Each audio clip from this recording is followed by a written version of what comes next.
On today's show, by not landing a superstar, have the Heat failed Jimmy Butler? Plus, Russell Westbrook and a new name emerge as potential trade candidates. We'll tell you who it is and if they're a realistic target for the Miami Heat. All of that and much more coming up on today's Locked On Heat. You are Locked On Heat, your daily Miami Heat podcast. Part of the Locked On Podcast Network, your team every day.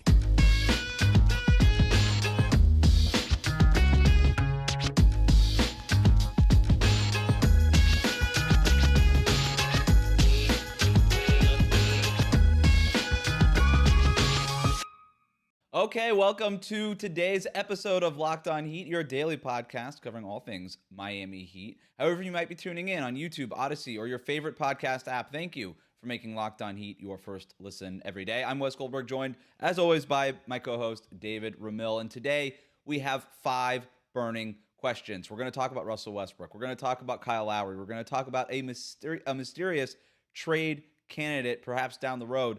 But right now, we're going to start with this one. With the Miami Heat having promised Jimmy Butler that they would pair him with a co-star when they acquired him back in 2019, the Heat haven't done it. They chased Kevin Durant, they chased Donovan Mitchell most recently, and they have yet to find that other co-star next to Jimmy Butler. So I'll ask you this, David. Have the Heat failed Jimmy Butler? I've long thought that the answer to this was pretty clearly yes.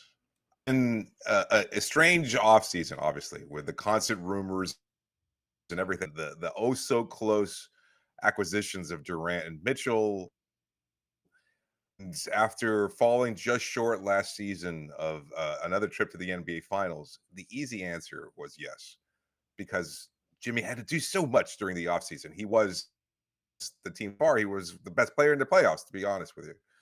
And I thought about this over the last few weeks, and more, the way I see how the Heat offseason has shaped up and the way that they are counting on players stepping up internally, and that they feel that they have enough to some degree to be able to contend the next season and beyond that, and that they've already money. They've given him his contract extension, everything they possibly can.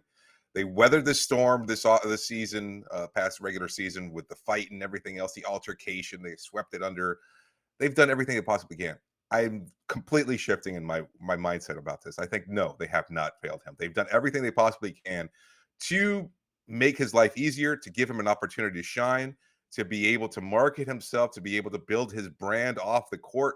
They haven't stepped in. They haven't criticized anything. They haven't done anything. They've done everything they possibly can. And as far as the acquisition of a superstar is concerned, the reason they can't acquire these players is because they traded away some of their best assets in order to acquire Kyle Lowry last season. So they've done everything they can to accommodate Jimmy, to make Jimmy's life easier. When Jimmy was having to take on too much of a playmaking load, well, they brought in a point guard, an all-star point guard in Lowry, who happens to also be one of Jimmy's best friends. So they've done everything they possibly can as a franchise. I don't think they've disappointed him. I don't think they've let him down. I don't think they've done anything other than to put him in a position to succeed, both individually and as a team. I also don't know that they expected Bam Adebayo to be as good as he is. I'm not saying that they didn't, but Bam Adebayo, you could argue, could be that co-star next to Jimmy Butler, right? Like, they might have just paired him internally with Bam, and who knows? Maybe Tyler Herro takes another leap or something like that. Yeah. But they are chasing the Kevin Durants and the Donovan Mitchells for a reason, and that reason is because they want to go ahead and win a championship. But as far as whether they've failed Jimmy Butler, I'm with you. I don't think that they have. Just because you promised one thing doesn't mean that necessarily you have failed this player in not fulfilling that promise. They haven't done it. They have not fulfilled that promise. But look, I think the lasting image of Jimmy Butler is going to be him just sort of bent over the stanchion during the bubble. And I think the way we think of Jimmy Butler changed in that moment, in that finals run, and just, you know, double down on that last year at Eastern Conference Finals, Game 7, that final shot, all these things. Jimmy Butler is going to be fine, whether or not he has a superstar or not. His legacy is intact. I think Jimmy Butler is one of these rare players because he wasn't a top pick. He was never supposed to be this good. He isn't. He does not have this like top 1% talent skill level, right? He's not super tall, super fast. He's not even that great of a ball handler. Like, there's nothing individually that Jimmy Butler does at a supremely elite level other than work his tail off. And he has gotten himself this far, and that that image of him bent over the stanchion in the bubble is just what it means for him to wring everything out of his body, physically, mentally, what have you. I think that's the legacy right there for Jimmy. If he never even gets back to the finals, let alone win a championship, I don't know that when Jimmy Butler retires that he'll be thought of anything other than a winner, even if he's never actually won a ring. I really, truly believe that. Now, I don't know about that. I think I don't know about that. I think the Miami Heat failed themselves because I don't think this team is good enough to win a championship. I think the Heat if they are not able to get another superstar player, maybe that is somebody that emerges internally and turns into that player for them. But right now they don't have that co-star. And if they don't find that co-star, I don't see this team as currently constructed as being good enough to win a championship. So I think the Heat as a front office, as an organization, has so far failed themselves in trying to getting that player. And I think they would probably agree with that statement. But in terms of failing Jimmy Butler, I don't think that they have. That's a tough one to parse through there. Like, I don't know where the division line is in terms of they failed themselves, because their goal is the same. Like, they want to win a championship, and Right. they made that promise to Jimmy. Kyle Lowry comes here saying championship. I think things just didn't break in Miami's favor. Like, even in the Orlando bubble, they lost Bam, they lost Goran, who was playing at such a high level. They could have won that championship. And there was a year before or the year following that when, obviously they got swept by the Milwaukee Bucks. They weren't prepared. So much had gone on that season, et cetera, et cetera. They've put him in such a great position to succeed. And I think they've done everything. And to the point of the acquisition of a superstar, like, I don't know that trading Tyler Herro, Duncan, whatever else it takes to get Donovan Mitchell, and then possibly even trading Bam in order to acquire Kevin Durant, makes this team they're currently constructed. Like, you're saying that they're not constructed, but what if we get that leap from Tyler Herro? What if we get that leap from Victor Oladipo? What if we get that from Kyle Lowry? And all of a sudden you have this much deeper team. You've got Max Strus, Gabe Vincent, all these players who can step. Even Omer Yurtseven can increase, because we've seen what he's capable of, and he's in that point of his career where he can grow. He can. I'm not saying that they needed to get Kevin Durant or Donovan Mitchell in order to put themselves over the top. I wouldn't have done those trades. We've talked about that. I just think that this team, regardless of not having KD or Donovan Mitchell, still has too many holes in it. I don't think that this team can win the championship this year. I think they could be really good. I think they're going to be a lot of fun to watch, and I'm going to enjoy covering them. But I don't think they're going to win the finals this year. I hope I'm proven wrong. I really do. Maybe they fill in those holes later on as the season goes on. But would you feel a lot better if they swung like a short-term trade now for Harrison Barnes, or it was player X? I don't know.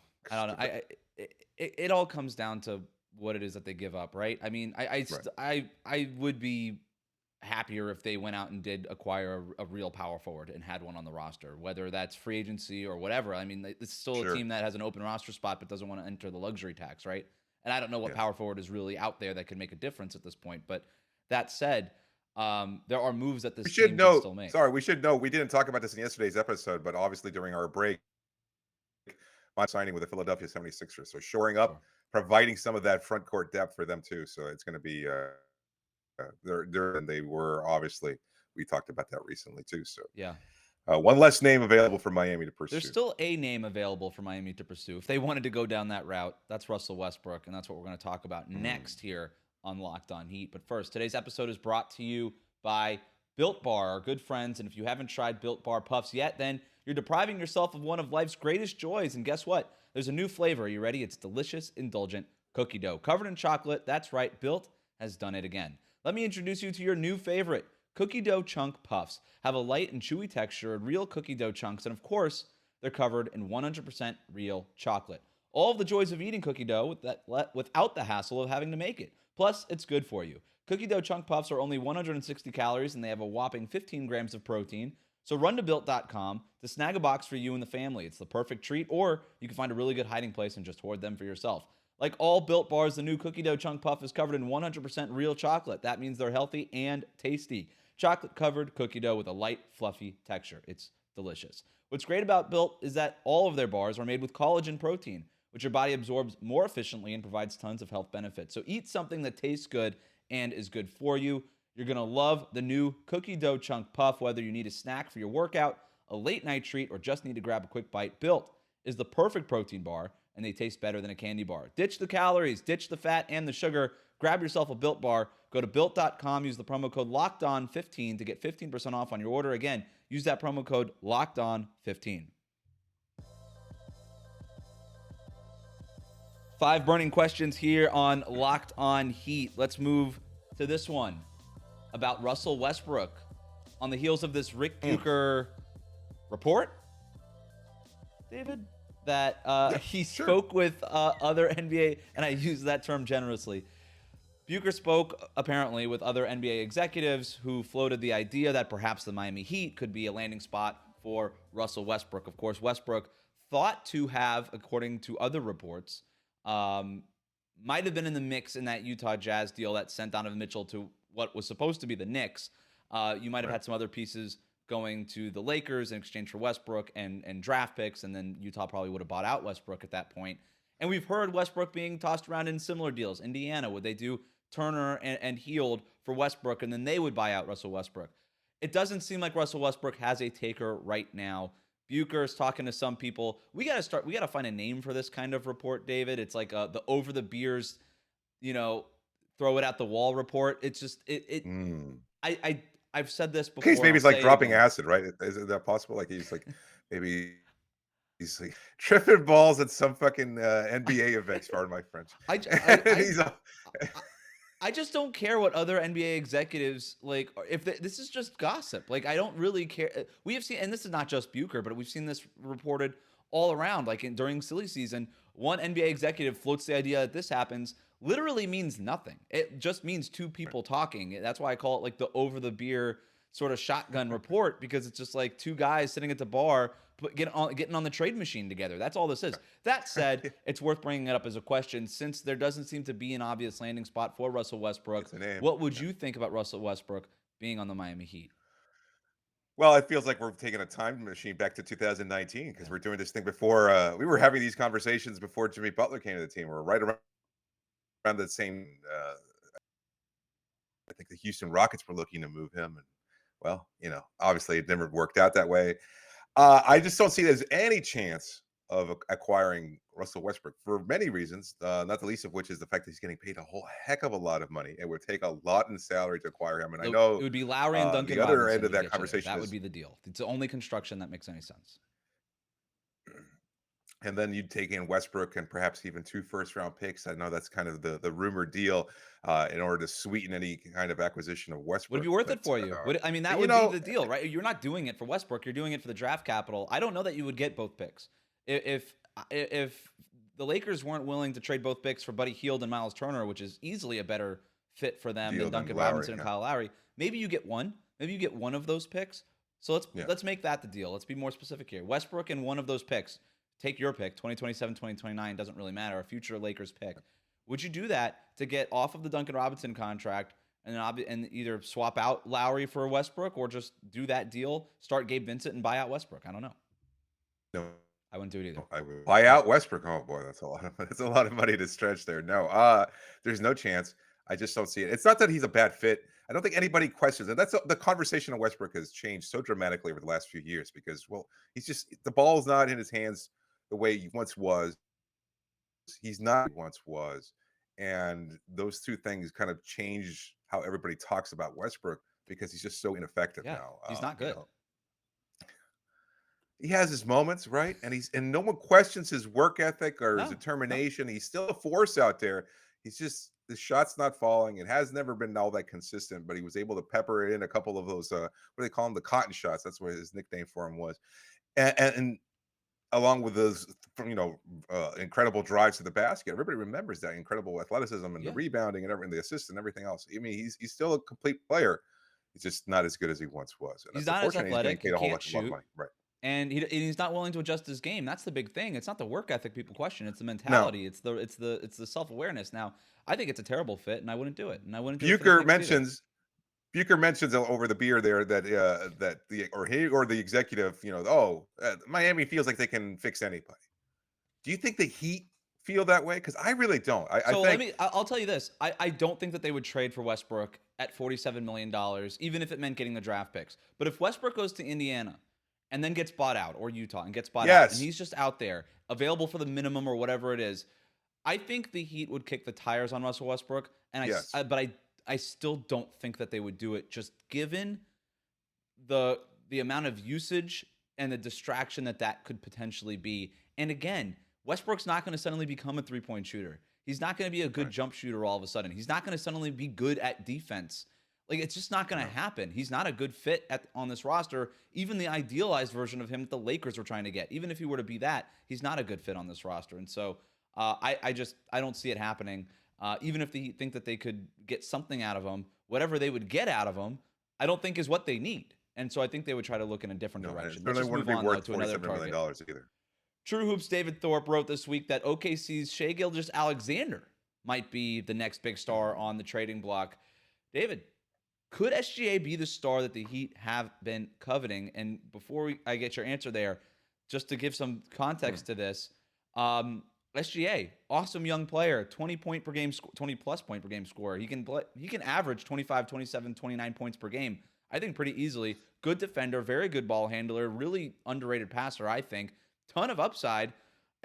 He's putting all-star numbers up on a bad team. If he were on a good team putting up those numbers, he would be one of the bright young stars in the league, except right now, he's sort of forgotten about. People don't talk about SGA outside of Oklahoma City because they don't win games, and that there's no real reason to talk about him. At some point, if you're SGA, you've got to get over that. And he's starting to age, as young as he is, he's starting to age out this sort of Chet Holmgren window that OKC is building around. So could they try, and we know that Sam Presti loves his draft picks. If they could get more picks, more capital, and start shifting towards the Chet Holmgren thing, I think that SGA could be available, and that's basically what David Thorpe is writing. Do you think he'd be a great fit for the Miami Heat? I don't. I don't think it's worth the squeeze there.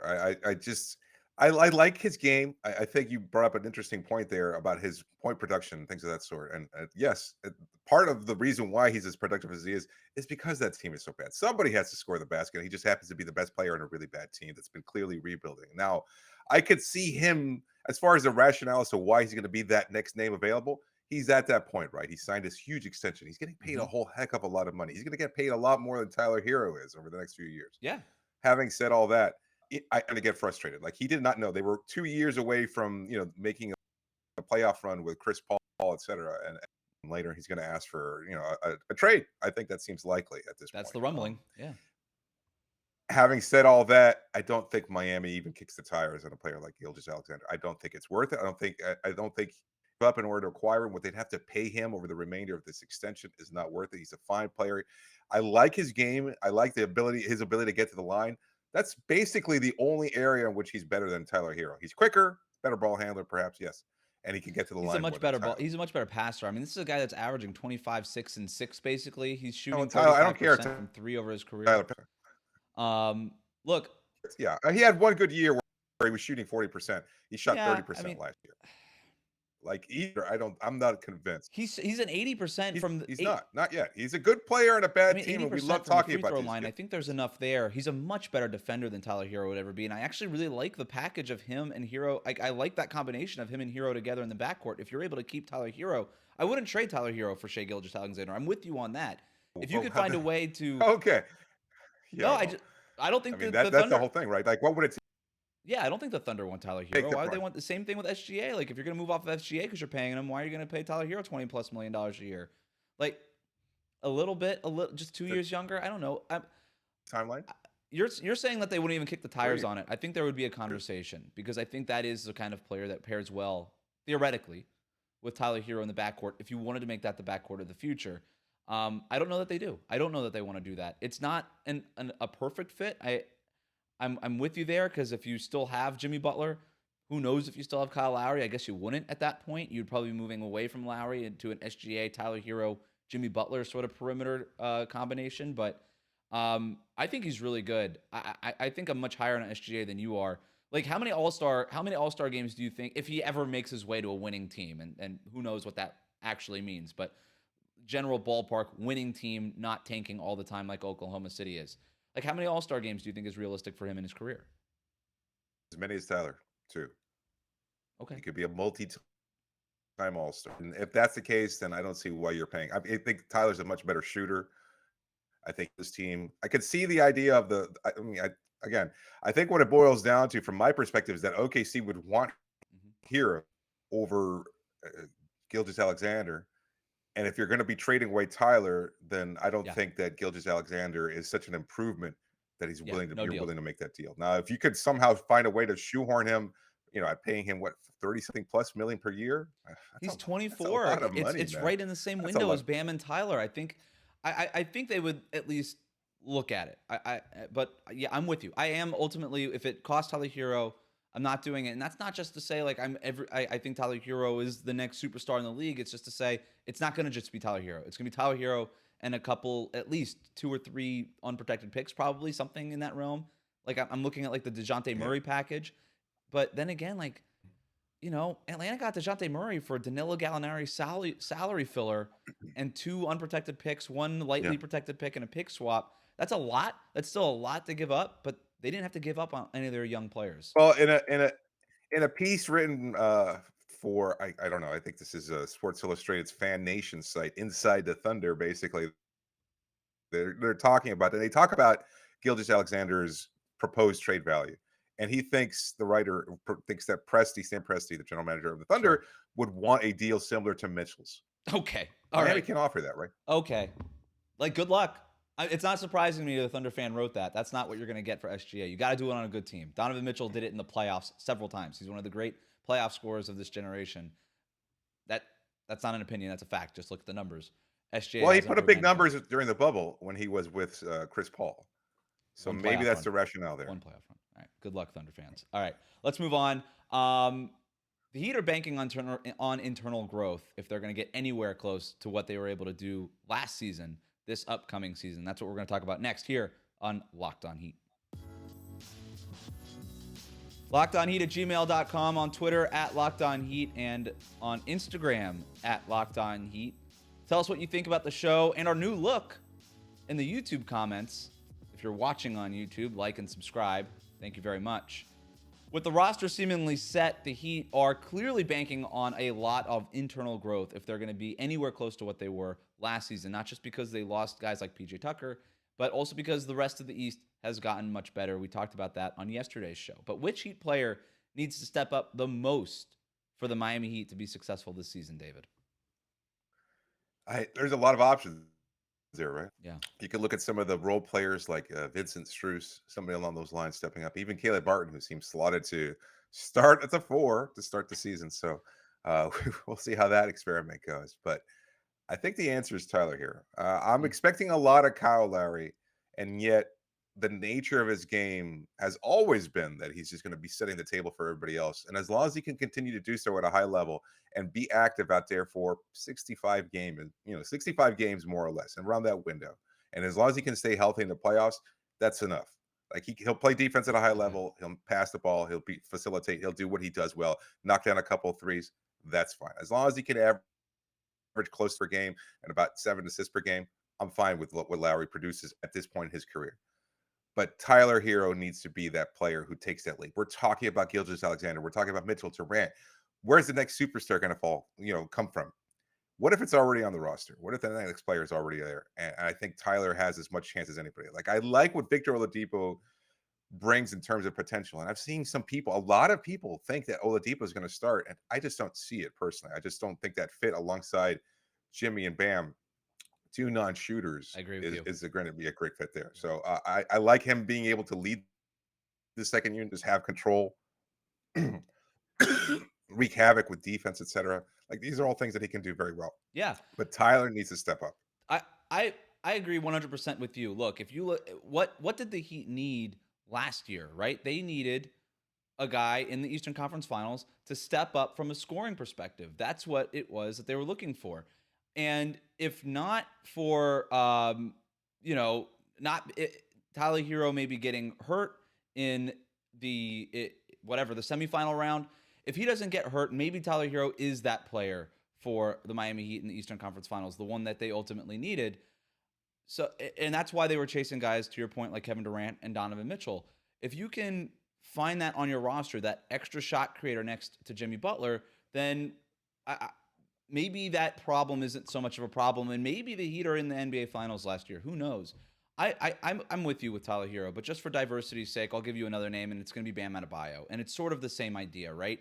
you've got your top 10 player in Jimmy Butler, the guy who you can rely on in the playoffs, and you can just sort of ride him, and you know what you're going to get with Jimmy Butler. To your point, you know what you're getting with Kyle Lowry, even on a good year. He's not going to suddenly become a 30-point per game scorer. That's just not his game. He's more of a tone setter, a traditional type of point guard. You know what you're getting up and down this roster. We like Max Strus, Gabe Vincent, Omer Yurtseven. Are any of them ever going to make an all-star game? No. And so it's those other young lottery picks, Bam Adebayo and Tyler Herro, who need to step up.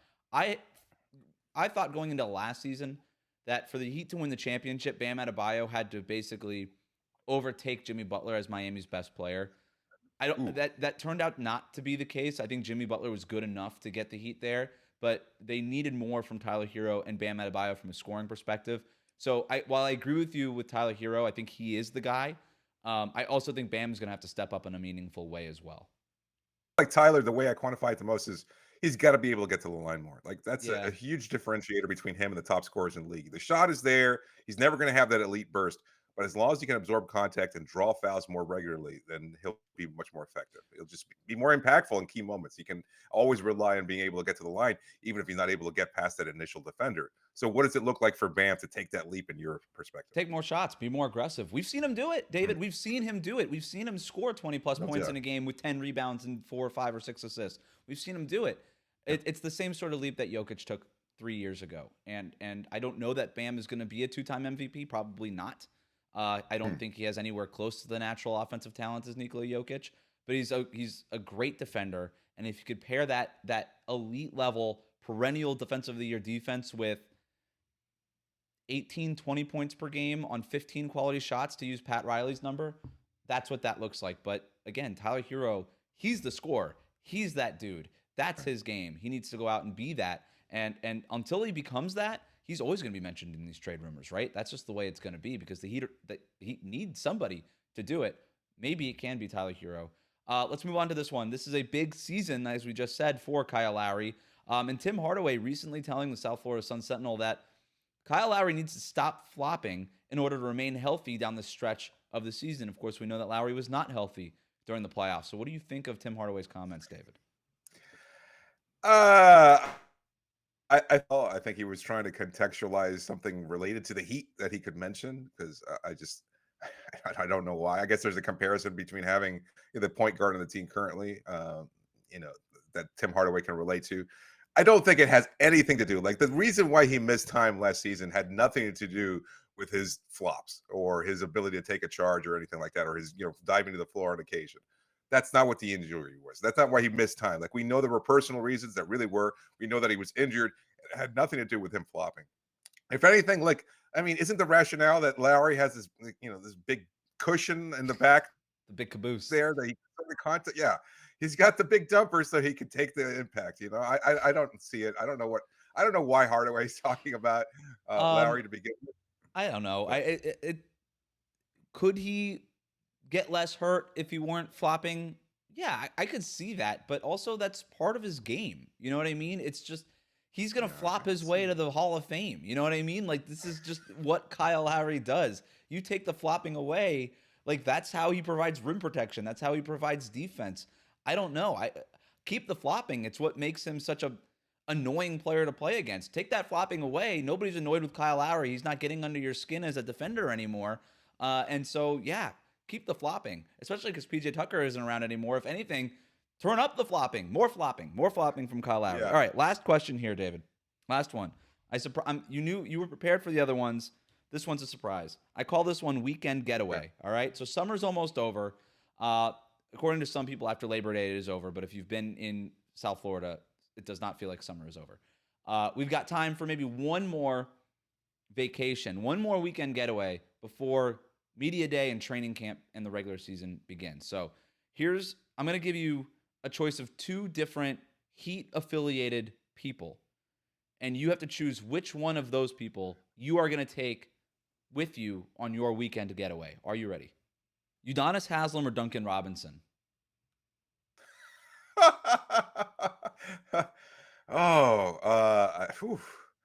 that is the opposite end of the spectrum there, isn't it? What kind of weekend do you want? Yeah, I got to be honest with you.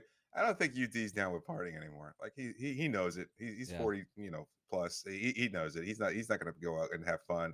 I think Duncan's still at that point in time that Duncan just seems like, you know what? I'm going to go with UD anyway. Screw it.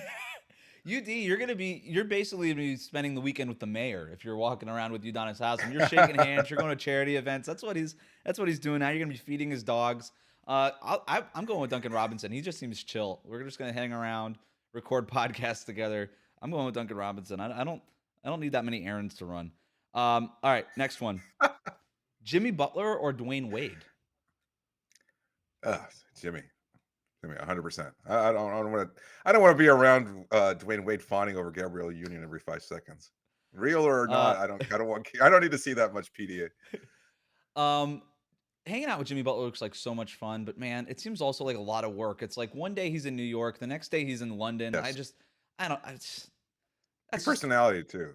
I mean, it's great. It's big. It feels like a lot. I feel Mhm. for a whole weekend.